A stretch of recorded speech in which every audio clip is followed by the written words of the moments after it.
Ayan, after 15 minutes, luto na siya. At pwede natin siyang iulam sa white rice. Ayan, ready to serve na siya and ready to eat.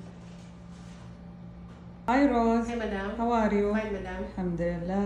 اليوم روز بتسوي لكم صينية بروكلي بالكريمة. يلا روز. Hello mga kabayan, imag ako ng saniya broccoli with cream. Ayan, ready ko na itong gagamitin kong cooking cream. At itong crab cheese. Nag-ready rin ako ng chicken breast. Hiniwa ko siya ng long size. At itong broccoli, hiniwa ko siya ng ganito at pinakuluan ko siya ng 5 minutes. At ito, naghiwa din ako ng 1 onion. At itong cheese. At niready ko itong salt, black powder at paprika powder. At itong sabana fresh. Muna dito sa baking tray itong broccoli. At ngayon lulutuin ko na itong chicken. Mix ko lang siya.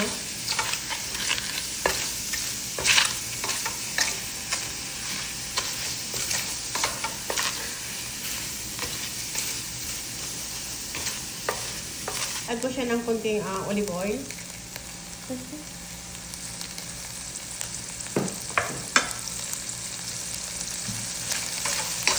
Mix ko siya ng konti. At add ko na rin itong onion.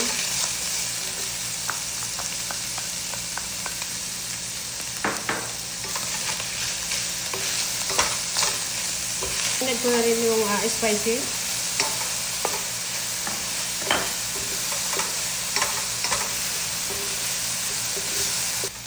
Ayan, ilagay ko na yung sabana. I-mix ko lang siya.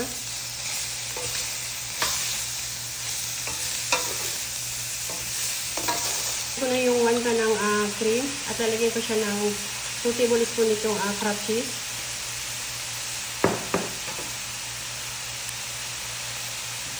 Ng cooking cream. 1 cup. Huh?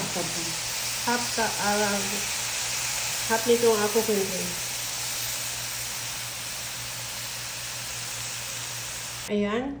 Tuturn ko na yung apoy niya at ilagay ko na dito sa broccoli.